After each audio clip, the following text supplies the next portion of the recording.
우리가 성경을 상고를 해보면 2000년 전에 예수님의 말씀을 많은 사람이 들었어요. 그리고 들었던 부류들이 있습니다. 근데 그 사람들을 가만히 보면 내가 예수님의 말씀을 듣고 있는 것이 너무나 큰 특권이구나, 마지막 찬스이구나, 이걸 알았던 사람들이 나옵니다. 저와 여러분이 예배를 드리는 특권, 내가 이 시간에는 하나님께 가서 하나님 앞에 예배를 드린다, 이건 특권이자 특별한 기회인데 하나님께서 그런 은혜를 여러분들에게 덧입혀 주시기를 바랍니다. 제가 지난주에 상당히 의미 있는 이야기를 했습니다. 예수님 시대에는 믿음이란 말이 없었다는 얘기를 했습니다. 예수님 시대에는 믿음이란 말이 없었습니다. 제가 중학교 때, 고등학교 때, 대학교 때 컴퓨터란 말을 들어보지를 못했습니다. 예수님이 믿음의 세계를 만들었던 겁니다. 그래서 제가 더 붙여서 유교도 믿음의 종교가 아니고 이슬람도 믿음의 종교가 아니고 특별히 구약을 중심한 유대교도 믿음의 종교가 아니었다는 말씀을 드렸습니다. 그럼 우리가 성경을 보면 막 파고들고 싶고 들어가고 싶고 연구하고 싶은 게 있는 거예요. 도대체 믿음의 세계를 만들었던 제자들은 왜 율법의 세계를 버렸느냐인 겁니다. 도대체 믿음의 세계가 무엇이었길래 그걸 절연하고 절단했던가? 이건 인간이 살아가는 역사 속에 많이 나타납니다. 1390년대에 조선을 이루었던 엘리트들이 고려 700년간의 불교 문화를 버립니다. 그리고 유교 문화로 다시 바꿉니다.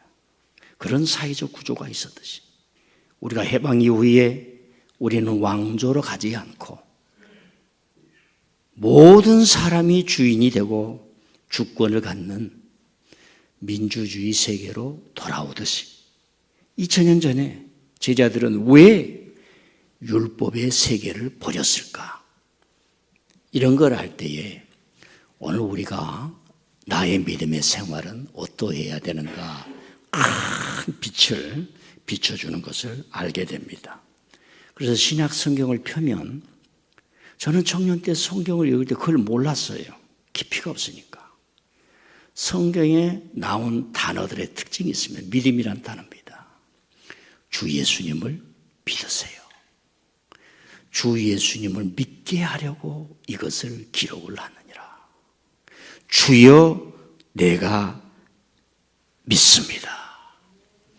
그 이름을 믿는 자는, 처음에 읽을 때는 전혀 지식의 바탕이 없으니까 그런 걸 몰랐는데, 이야, 이 놀라운 얘기가 있구나. 이 놀라운 이야기. 그런데요, 이 믿음의 얘기를 했던 많은 사람들이 박해를 받았다는 겁니다. 오늘 여러분들이 믿음의 생활을 진실하게 해보려고 하면 여러분 자신과 너무나 많이 싸워야 합니다. 오늘 기도 중에 그런 말씀이 나오네요. 형식적인 제사보다 진정한 인애를 원하신다고 하신 하나님 아버지, 많은 걸 우리에게 생각을 해줍니다. 그래서 이 믿음의 세계를 이루려고 일생을 살았던 사람들이 초대교회의 제자였습니다. 근데 그게 쉬운 일이 아니었습니다. 왜냐하면 초대교회에 믿음의 세계를 허물고 회방하는 큰 내부의 암세포 같은 세력이 있었던 겁니다. 그러니까 이런 성경을 알면 우리가 그저 주여 내가 믿습니다, 이런 믿음은 상당히 도움이 안 되는구나, 이런 걸 알게 됩니다. 초대교회의 믿음의 세계를 위협했던 큰 것 중에 하나가 외부로는 로마 세력이었지만 내부에서는 율법, 주의자들의 횡포였습니다. 이걸 극복한다는 게 거의 불가능했습니다. 교회 집사님과 함께 모든 것이 율법주의 문화에 푹 젖어 있는데 메타노이아, 회개하라, 끊어버리라, 돌아서라, 그리고 십자가에 주신 예수님을 보고 믿음의 세계를 만들어라. 사람의 힘으로 할 수 없다는 걸 알고 우리는 성경을 보니까 하나님의 영이 오는 거예요. 하나님의 영이 저와 여러분에게 임했기에 오늘 여러분들이 이 자리에 있는 줄 믿습니다. 교회 내부 안에 적이 무서운 거지. 그 율법주의에 강력한 그 공격이 있을 때, 회방이 있을 때에 그것을 극복하고 이길 수 있도록 성경적이고 신학적 기초로 무장을 해준 사람이 바울 사도였습니다. 그래서 바울 사도가 위대하다라고 하는 겁니다. 엘리트나 지도자는 그 내부를, 진실을, 구원을 흔드는 것을 보는 사람이어야 합니다. 의사는 뭐 그런 건 없겠지요. 돈 벌려고 사람을 수술하는 게 아니라 생명을 파괴하는 질병을 찾아내서 치료하려고 하는 정신이 가득해야 참 의사라고 할 수 있지 않습니까? 그런데 바울 사도는 이 일을 하는 중에 일생 동안 오해를 받았고 공격을 받았고 심지어 목숨까지 이태로웠던 겁니다. 그런데 이 일을 포기하지 않았어요. 이런 사람들의 노력과 믿음의 세계를 만들어놨던 그 헌신과 수고 때문에 저와 여러분이 지금 믿음의 생활을 선히 하고 있고 쉽게 하고 있는 것입니다. 그러면 믿음은 무엇일까? 이렇게 생각을 해봅니다. 여러분도 다 답이 있을 겁니다. 그러나 간단합니다. 믿음은 예수님으로서만 가능한 겁니다. 예수님을 믿고 예수님을 따르고 그분이 하신 말씀을 아멘, 이 말씀을 나의 삶으로 삼고 그분의 제자가 되고 그분의 인격이라고 하는 것은 우리가 생각하는 인격이 아니라 예수님의 정체성, 하나님의 아들이요 나의 구원자시고 내 생명의 주관자이시고 그 인격을 믿는 거예요. 이로 인해서 믿음이 이루어지는 겁니다. 내가 뜨거움 가지고 열정 가지고 대단한 이론 가지고 종교를 가지고 권력을 가지고 사람을 휘어잡는 그걸로 믿음의 형성이 되는 것이 아니라 그렇기 때문에 우리는 거짓 믿음을 구별할 수 있고 형식에 머물고 깊이 들어가지 못한 신앙을 분별할 수 있는 겁니다. 자, 오늘 말씀을 보면 믿음이 무엇인가 많은 걸 생각하게 하고 한마디로 쉽게 말할 수 없는 깊이가 있는구나 하는 것을 알게 됩니다. 짧은 시간이지만 저와 여러분이 이 믿음의 세계를 한번 여행을 해보도록 하겠습니다. 제가 지난 올해 상반기 때 믿음 시리즈를 쭉 해왔는데 이걸 다시 반복을 하는 거예요. 그러나 내용은 완전히 다르게 합니다. 왜? 기독교의 믿음이 너무 중요하다는 것. 왜? 전 세계가 기독교를 개인적 체험화시키고 가고 있어요. 그게 굉장히 중요합니다. 현대사회에서. 드라마나 감각적인 것이나 현상인 것에 이렇게 풍덩 빠지게 만들어 놓고 거기 사람을 잡는 이 기독교의 흐름이 있어요. 아, 나는 이 흐름을 막지는 못해도 믿음이 무엇인가를 얘기는 해야겠다 하는 겁니다. 자, 예수님이 베세다 광야에서 오병이의 기적을 일으켰어요. 어마어마한 거지요. 어마어마한 겁니다. 제자들이 보지 못한 걸 보는 겁니다. 이것은 먹는 게 아니라 영적인 어떤 현상이 일어나는 거예요. 단순한 현상이 아니라 그들은 전통이 있어요. 종말에 메시아가 오실 것이다. 메시아가 오실 것이다. 인생이 해결하지 못한 것, 우리가 남의 나라에 노예되고 나라가 통치되지 못한 것, 그걸 해결할 메시아, 마지막 종말의 인자가 올 것이다. 그분은 로마의 황제도 아니고 성전에 앉아있는 저 제사장들도 아니고 하나님의 영을 받은 메시아가 나타날 것이다. 그런데 예수님께서 그걸 본 거예요. 그리고 날이 저물었습니다. 예수님께서 제자들을 재촉하여서 무리를 보내고 배를 타고 가라고 하는 거예요. 전기불이 없었을 때입니다. 저는 시골에 살아서 전기불이 없었을 때 언제 어두컴컴해지냐? 6시만 되면 어두컴컴해집니다. 그리고 밤이 급히 와요. 급히 와요. 금방 캄캄해져요. 예. 재촉하사 아나르카소. 제자들은 가기 싫어요. 그 환상에 지금 머물고 싶어요. 이 생리학적으로 엔돌핀이 흘러나고 영적인 그 놀라운 것을 보는 것에 대해서 주님과 함께 지금 머물고 싶어요. 아나르카소, 재촉하여서 아니야, 배로 가. 육지로 가고 있습니다. 아니야, 바다로 가. 빨리 쉬어가라. 그러니까 아나르카소, 제자들이었으니까 예, 가겠습니다. 그런 장면이 아니에요. 큰 의도가 있습니다. 배를 지어 가는데 밤 사경이라고 그랬어요. 유대사회는 낮을 12시, 밤을 12시간으로 만들었고 3시간을 일경이라고 합니다. 6시부터 일경이 9시, 9시부터 12시까지 2경, 12시부터 3시까지, 새벽 3시까지가 3경, 4경은 새벽 3시부터 6시까지가 4경이에요. 밤 4경에 예수님이 가는 거예요. 그러니까 제자들은 지금 9시간을 물 위에서 가지를 못하고 머무른 채 지금 있는 겁니다. 베드로가 물에 빠졌지만 이 사람들은 배에 지금 빠져버렸어요. 그런 상태에서 주님이 걸어오실 때 밤늦게, 왜 그렇게 늦게 가셨을까? 왜 새벽까지 기다려서 가셨을까? 그때에 제자들이 혼란 중에 있을다가 주님이 오신 걸 보고 주여, 주님이시라면 나로 하여금 물 위로 올라오게 하옵소서. 올라오너라. 베드로가 바람이 불고 파도가 치는데 무서워서 빠져가는지라 예수님이 손을 내밀어 내 손을 잡으라. 믿음이 없는 자여 왜 의심하느냐. 이 장면이에요. 자, 여기서 몇 가지만 제가 말씀을 드리겠습니다. 지금 이 장면은 신앙의 판타시를 완전히 제거하는 거예요. 베세다 광야에서 주님은 우리의 임금이 되십시오.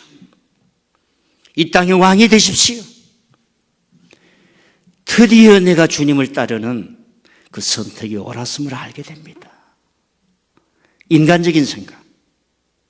주님은 큰 능력을 보여줬지만은 그 능력으로 사람들이 어떤 환상, 판타시에 갇히는 것이 아니라 주는 그리스도시요 살아계신 하나님의 아들이시며 내 주님은 십자가를 지고 모든 것을 내어놓으면서 하나님의 나라를 이루어가는 그걸 가르치기 위해서 지금 물에 빠뜨려 버리고 있는 장면입니다. 아나르카소. 그 장면이 우리가 신앙생활을 하다 보면 많은 생각을 하면서 가지만은 결국은 합력하여 선을 이루는데 십자가를 통해서 이루어지고 희생을 통해서 이루어지고 복음과 말씀과 구원이라고 하는 것은 결국은 주님이 십자가에서 나를 구원하신 아버지의 사랑 속에서 이루어진다는 거예요. 내가 축복을 받아 재산이 늘어날 수도 있어요. 내가 하나님의 응답을 받아 내가 성공할 수도 있어요. 그러나 그것보다도 더 내려가서 참 예수님을 믿는 참 제자 되는 그런 것들을 이 장면을 통해서 우리에게 보여준다라고 하는 겁니다. 그러니까 신앙의 묘미는 내가 어떤 형편에 있든지 어떤 사회적 지위에 있든지 내가 어디에 가든지 결국은 나는 안 하고 싶어도 신앙의 본질로 이끌어가도록 주님이 인도하여 주시는 줄 믿습니다. 좀 실수할 수 있어요. 좀 넘어질 수 있어요. 좀 잘못할 수 있어요. 그런 사랑은 아들아, 내가 너에게 신앙의 본질이 무엇인지 가르쳐주마. 성경을 읽혀주고 성경을 가르쳐주고 여기에 신앙의 묘미와 신비가 있는 줄 믿습니다. 지난주에 제가 스튜어트 롱이라고 하는 권투 선수인데 깡패, 감옥을 드나들듯이 했던 모든 사람의 저건 인간이 아니야 했을 때에 하나님은 유심히 그를 보고 하나님의 종으로 삼아주시잖아요. 여기에 인생에 대한 신비가, 이 신비라고 하는 것은 다른 게 아니라 하나님이 그와 연결되어 있다는 거예요. 거기에서 어떤 사람도 자기 인생을 너무 빨리 청산하지 말라, 그런 말이 통하는 겁니다. 우리가 하나님 앞에 그럴 수 있어요. 하나님, 나는 60이 돼요. 이뤄놓은 것도 없고요. 인생 실패자 아닙니까? 그게 인간의 울음이야. 욥의 눈물이야. 저와 여러분이 살아가는 삶의 실존의 탄식이에요. 저도 많이 그랬습니다. 하나님 뭡니까? 나를 20대에 불러놓으시고 그런 것도 많이 있지. 우리 여성들, 하나님 저 뭡니까? 내가 그렇게 이뻤는데 이 남자 잘못 만나가지고 맨날 이렇게 됩니까? 그 우리 인생이에요.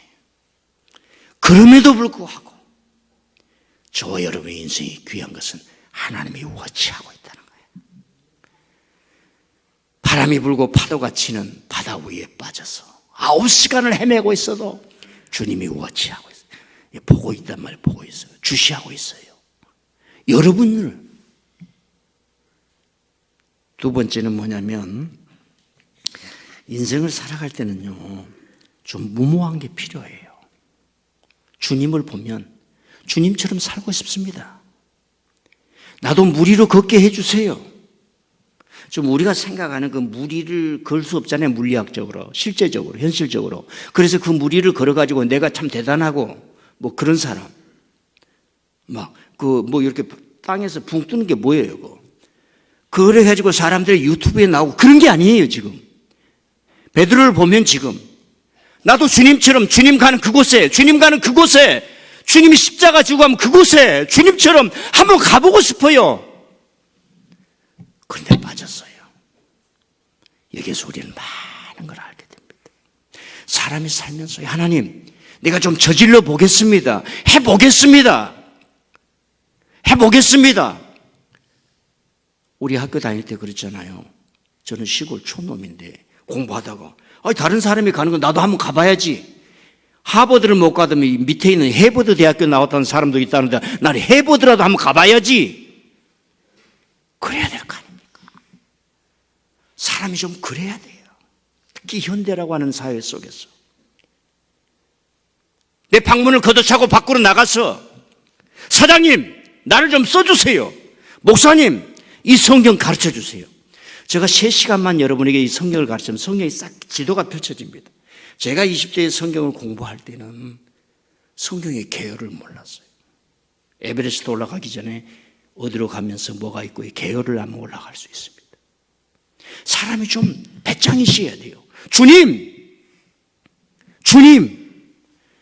예수님이요, 제자들을 결국은 죽음의 지역 에루살렘에 떠났더라고요. 이게 갈릴리 사람인데 우리가 결과론적으로 알다시피 에루살렘을 떠나지 말라. 사는 길에 예루살렘을 떠나지 마는 거예요. 갈릴리에 돌아가면 죽어. 어부 생활로 되돌아가는, 그거 죽는 거예요. 여러분, 주님이 저와 여러분을 뭘 하기를 원하십니까? 성 어거스틴이라는 사람 여러분 들어보셨지요? 그분은 주님을 사랑하냐? 주님을 사랑하는가? 모든 일을 다 하라 그랬습니다. 대가만이 할 수 있는 일이죠. 바울 서신을 읽어보면 바울은 그런 말씀합니다. 너무 공격을 많이 받았어요. 나는 그 누군가에게 판단받을 수 없다. 하나님이 나를 안다 그랬어요. 대가가 하는 일입니다. 그리고 자기 행위가 하나님의 온전했을 때 할 수 있는 말이에요. 모세에게는 그랬습니다. 모세야, 내가 너를 다른 사람들에게 신이 되게 해주마. 그때 당시에는 다 신들이 많았어요. 사람이 좀 힘이 세면 신의 영이 있다 그랬습니다. 여러분, 믿음이라고 하는 것은 도전이고 기독교인들이 왜 사회에 나가서 최선을 다해서 자신의 삶을 일구고 자신의 삶의 성을 만들고 자신의 삶을 성공으로 만들고 축복으로 만드냐? 주님, 나도 이렇게 살고 싶습니다. 주님을 위해서 살고 싶습니다. 자기의 역량을, 입을 넓게 여는 거예요. 종직이 가지고는 인생을 살 수가 없죠. 항아리를 가져라. 항아리 믿음을 가져라. 내 입을 넓게 열라. 정택이 목사님 제가 부흥회로 불렀을 때가 한 20년 전인데 그때 그분이 와서 수많은 사람을 만나고 수많은 사람들 나 눈물 찌고 실패한 사람들이 가슴 아파 가슴 찢어오는 사람 다 종직이에요. 종직이. 하나님은 큰 믿음을 줬는데 베들레헴 좋은 사람 출신 아무도 알지도 못하고 스캔들 있고 아버지 없이 태어났다고 수많은 사람이 손가락질 할 때 예수님은 예루살렘에 올라가서 진리로 성전을 뒤흔들지 않습니까? 큰 믿음을 갖는 거예요. 사람이 때로는 못 모여봐야 돼. 하나님이 이 일은 내가 하겠습니다. 하나님 아버지 내가 내 자신을 버려야겠습니다. 우리 가정을 행복의 동산으로 만들겠습니다. 다른 사람들은 에버랜드 만든다고 막 돈을 드린다는데 하나님 아버지 주여 나로 하여금 주님 따르게 도와주십시오. 무리를 걷게 해주시옵소서. 은혜를 받고 우리가 항상 그렇게 했잖아요. 하나님 저에게도 모세와 같은 은혜를 주옵소서. 여러분 그렇게 기도하지 않았습니까? 주님 따르겠습니다. 십자가를 지고 하겠습니다. 하나님께서 도와주시기를 바랍니다. 세 번째는 베드로가 물에 빠져요. 여러 가지 차원이 있습니다. 제가 우리 교우들한테 이 성경을 해석을 해줄 때 예수님이 일부러 빠뜨렸다 그랬습니다. 깊이 이해해 보시길 바랍니다. 진짜 스승은 제자들을 끊임없이 무너뜨리는 거예요. 믿음이 적은 자요. 이 말에는 여러 가지 칼라가 있습니다. 실제적으로 믿음이 적을 수도 있고 더 큰 믿음을 가져야 되는데 왜 그러느냐 라고 하는 말도 있고 믿음이 적은 자요. 이 말은 스승만이 할 수 있는 거예요. 오늘 여러분들에게 제가 식사하다가 집사님 믿음이 그것밖에 안 됩니까? 그러면 기분 나쁘겠어요. 목사님 아닙니다. 믿음을 갖겠습니다. 하겠습니까? 어떤 길이 여러분들을 이렇게 세우는 길이에요. 자, 우리는 많이 물에 빠집니다. 첫 번째로는 자기 자신이 속아요. 자기 자신 때문에. 두 번째로는 타인이나 외부의 여러 가지 얼마나 사기들이 많아요. 아파트 지금 젊은 사람들이 잘못 계약을 해가지고 3억 4억 아버지 가지고 어머니 가지고 두 사람이 직장에서 다 모인 돈을 날려가지고 지금 수원에서 눈물을 흘려도 해결이 안 되고 국가도 안 도와준다 그러고 그 범죄자들을 다 찾으려고 해도 못 찾고 우리는 인생이라는 물에 빠지는 거예요. 삶 자체가 우리가 빠지는 겁니다.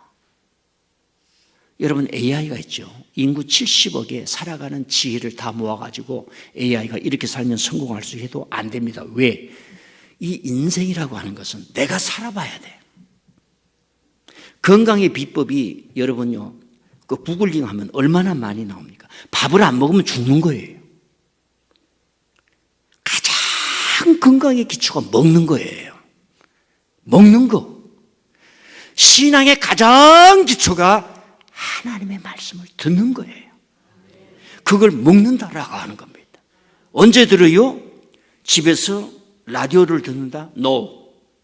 예배로 듣는 거. 귀로 듣는 게 아니라 예배로 듣는 거예요. 성경에 뭐 예수님을 기념하나 기억하라. 이 기억은 우리 메모리 능력으로 하는 게 아니라 예배로 기억하는 거예요. 자, 그래서 무리에 빠지고 네 번째로는 더 큰 게 있어요. 우리는 죄로 빠지는 거예요. 죄로. 다섯 번째, 주님이 시험하사 빠뜨립니다. 한번 질문하겠어요. 주님이 여러분에게 시험한 적 있습니까? 더 크게 만들어주려고. 아버지가 그럽니다. 얘야, 너 어디에 도전해봐라. 가면 고생하거든. 안 갈래요. 그런 사람이 있고. 아버지 맞습니다. 세상이 그렇군요. 내가 이곳에 안 가면은 인생이 펼쳐질 수가 가겠습니다. 가겠습니다. 뭐 군대가 있어요. 우리 유혁은 목사님은 해군 장군이었지만은 사회는 지금 해병대예요. 그 소문이 이상하게 났어. 해병대는 좀 세다고. 일부러 가는 거예요. 자기를 실현하기 위해서. 일부러. 서로 해가 목사님 왜 그렇게 딱딱하고 세고 고집도 세고 고집 안 센데 그렇습니까? 다 사관학교를 가서 그래 사관학교 가서 주님이 빠뜨리는 거예요. 죽이려고요? 아닙니다. 주님이 병들게 하는 거예요. 죽이려고? 아닙니다. 주님이 시련을 주는 거예요. 죽이려고? 아닙니다. 그 차원을 우리가 알면은 삶을 주님과 동행하는 거예요. 하나님이 여러분한테 요구한 게 뭐죠? 구약에는 하나님께 약속하고 그 약속을 이행하지 말라. 이행하지 않는 것을 크게 하려고 하는 거예요. 하나님이 더 크게 만들어 주신다는 거예요. 지금 베드로 물에 빠집니다. 빠졌어요. 주님이 빠뜨려 버렸습니다. 물속에서 가라앉아 수장대로 아니에요.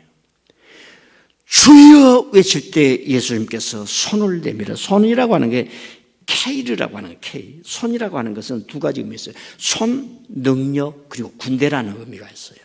여러분의 손 한번 보십시다. 이게. 자, 매니큐어 바른 손도 좀 보시고. 이게 능력 덩어리예요. 다른 사람 만나주면 사랑이 올라갑니다. 다른 사람 안아주면 위로를 받습니다. 뭘 할 때 도와주면 이게 큰 힘이 되는 거예요. 그래서 미국의 영어로 도와주십시오 이 말을 give you a hand. Can I give you a hand? Can I give my hand to you? 그럼 내 손을 줄까요? 그 말은 내가 도움을 좀 드릴까? 이런 말이에요. 손이란 말이. 그런 말이 의미가 있습니다. K를 손을 내밀어 붙잡으셨다라고 하는 겁니다. 붙잡으신 거예요. 여기서 저는 이제 이 말씀을 묵상할 때 베드로는 어떻게 잡았을까? 베드로는 주님은 꽉 잡았겠죠? 베드로는 어떻게 잡았을까? 여러분 사람이요 절대절명했을 때는 두 사람이 같이 잡아야 됩니다. 바위를 올라가다 위에 사람이 미끄러진 사람을 잡을 때 두 사람이 같이 안 잡으면 죽습니다. 베드로는 어떻게 잡았을까? 근데 알 수 있어요. 사도행전을 보면 주님을 꽉 잡는 거예요. 에필람바노라는 말입니다. 에필람바로. 이 사랑의 관계도 에필람바로에 꽉 잡는 거예요. 그걸 요한복음에는 우리가 말씀 안에 있고 말씀이 우리 안에 있다. 너가 내 안에 있고 내 말이 너희 안에 있으면 이 말이고 바울 사도의 말씀은 우리가 그리스도 안에서 살아가느니라 이 말씀이에요. 베드로는 어떻게 잡았을까? 주님을 꽉 잡은 거예요. 여러분 주님을 꽉 잡지 않으면 살아갈 길이 없어요. 왜? 우리는 항상 물에 빠지니까. 예수님은요 주여 주여 부르짖는 자에게 손을 능력을 내밀어 주시는 분인 줄 믿습니다. 제가 이 말씀을 가지고 상반기 때 제목을 물에 빠진 자 물을 딛고 일어서라 그랬습니다. 누구랑 싸우면 그 사람과 화해해야 인생이 펼쳐지는 거예요. 땅에서 넘어진 자 땅을 딛고 일어서라 그랬어요. 물에서 넘어진 자 물을 딛고 일어서라. 신앙에 시험 든 자 올바른 신앙으로 일어서라. 그런 말이 됩니다. 손을 내미는 거예요. 주여 내가 죽어가나이다. 내가 죽어가나이다. 주님이 손을 내밀어 베드로가 살죠. 근데 베드로에게 몇 번 나타납니다. 시간이 가니까 또 많이 못하고 한 가지만 더 얘기하겠습니다. 예수님이 십자가에 달려 돌아가실 때 다시 물에 빠집니다. 혼돈이 왔어요. 디베레 호숫가에 고기 잡으러 갔습니다. 예수님이 다시 손을 내미는 거예요. 얘들아 고기를 잡았느냐. 배에서 나와서 보니 숯불 위에 고기가 구워져 있고 떡을 주시는 거예요.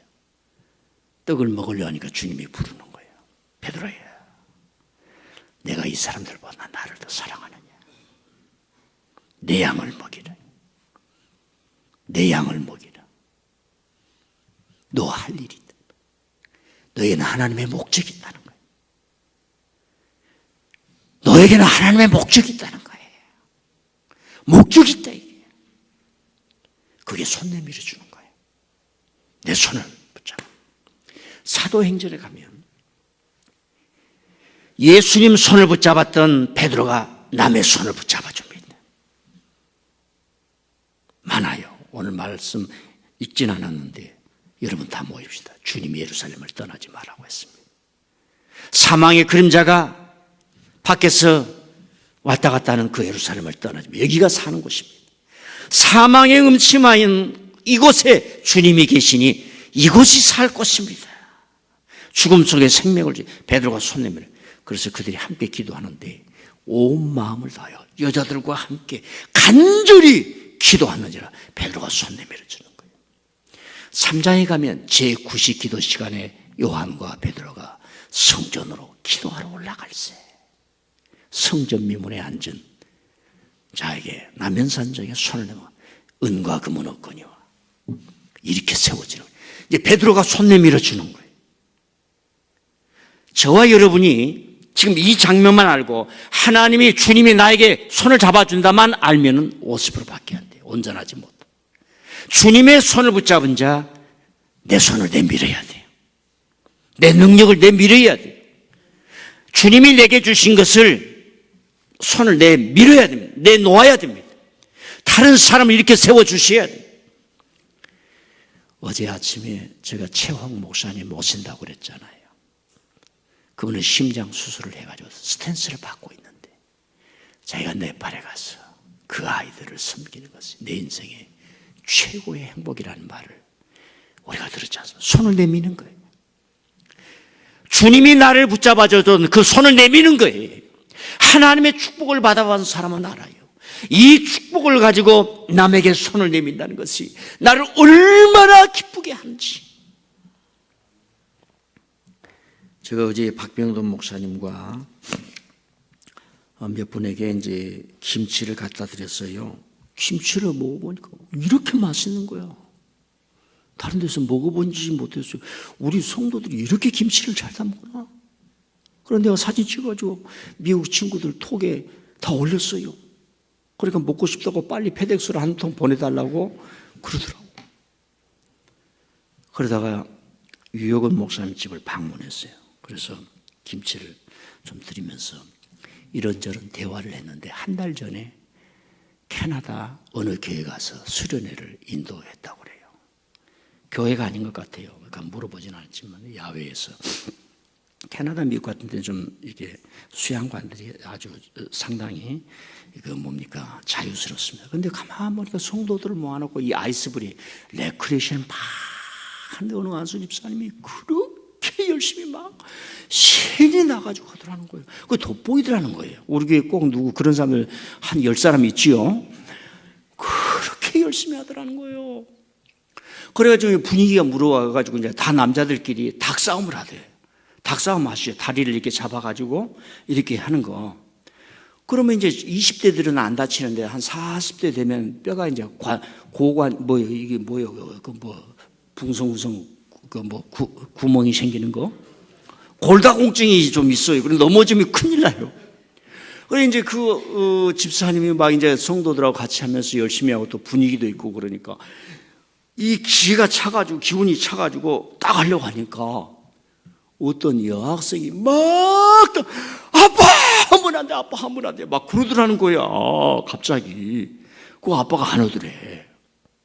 그 우아하게 보고 왜 그 딸이 아빠한테 저렇게 했을까 하니까 수련을 마치고 집에 와서 다른 사람들하고 얘기를 들어본데 그 아빠에게는 5 애들이 있는 거예요. 아내가 5 애들을 낳고 돌아가신 거예요. 근데 이 남편이 혼자서 5 아이들을 키우는 거예요. 그러니까 제일 큰 딸이 고등학생쯤 돼서 철이 들어서 그런지 자기 아빠를 최고로 하는 거예요. 손 내밀어 주는 겁니다. 아빠의 옆자리에 아내가 없어 허전한다 할지라도 자기 딸이 아빠 할 때에 그게 힘이 되는 거예요. 주님이 내 손을 붙잡아 줬다면 이제는 내가 손이 필요한 사람들에게 내 손을 내놓아야 돼.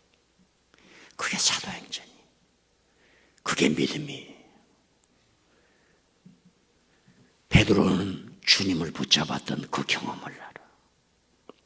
안 잡으면 죽었던 자기 인생.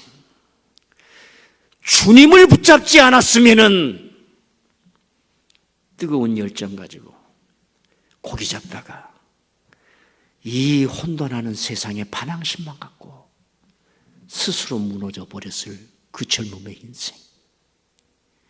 주님이 내 손 붙잡아 줬기 때문에 내가 주님을 믿는 그 믿음으로 내가 다른 사람의 손을 붙잡아 주는 거예요.